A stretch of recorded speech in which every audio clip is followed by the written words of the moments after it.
Hey, people.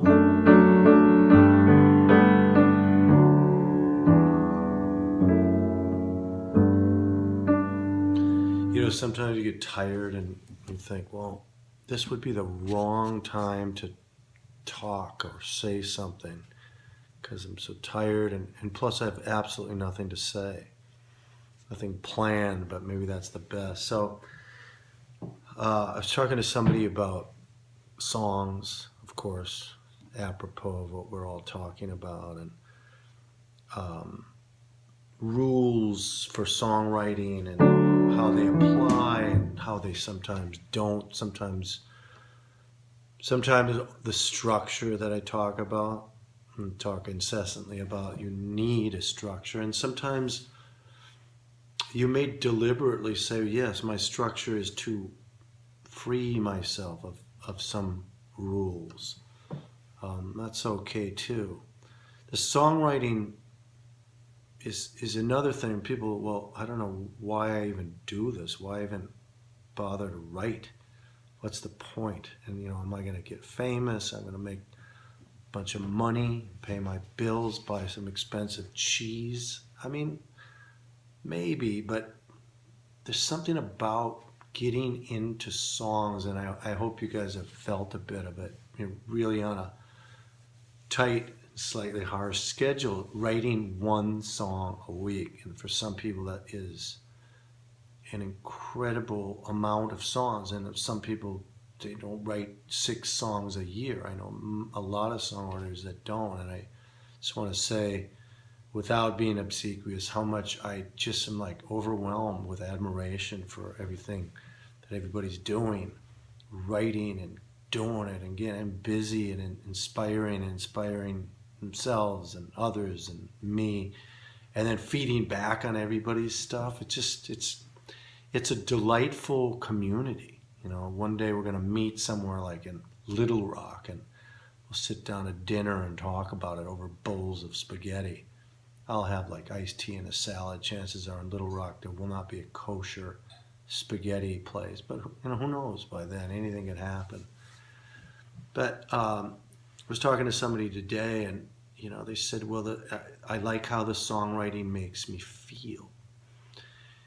And in so many ways, that is the essence of why we write songs. It makes us feel a certain way, and usually a good way. There's so many things to process, and songwriting is a way of kind of easing the chaos of making some order out of nonsense. As I have this big chaotic picture behind me, maybe that's a good emblem. Taking the noise and confusion and putting it into this structured place so I can look at it as opposed to it swimming around. My mom used to tell me, she goes, you know, you write so many sad songs. And I sometimes do. And I said, Mom, you know, that's why they wrote the blues. It was a catharsis. It's so much better to have them coming out. And that's what I told my mom. Isn't it better that I'm getting it out than like holding it in? And I don't know what she thought about it, but I do believe that. Songwriters need to know things. They need to look deeply at things. They need to feel. They need to be brave enough to dive into some kind of chaos, and to do so all the time, and to think in a way that is not like the way the herd thinks. And in that sort of jumble of noisy chaos, you know, we insert a little order into it at some point. You know, we have a little order. It kind of goes on top of the chaos. It doesn't come before the chaos. The chaos comes first. The thing that we don't understand, the thing that we feel so deeply about, that we can't really talk about in our normal language. That's the basis of the song. And I was reading something. I never can remember who said what, and that's too bad for me. It was a poet or a philosopher, and said, if there are no tears on the page, there will not be a tear in the eye of the reader, which I don't have to explain it to you. If we, as the creator of these things, are not invested deeply in the emotions that we're calling, it's a guarantee that nobody else will be.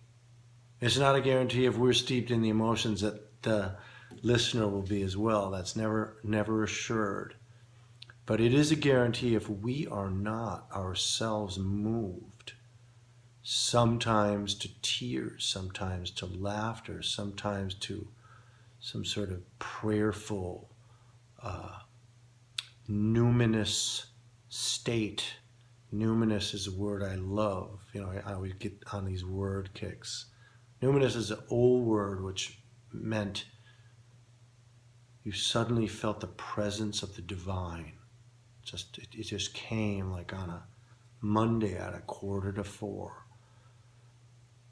You had a sudden sense of, holy shit, I'm alive on a planet.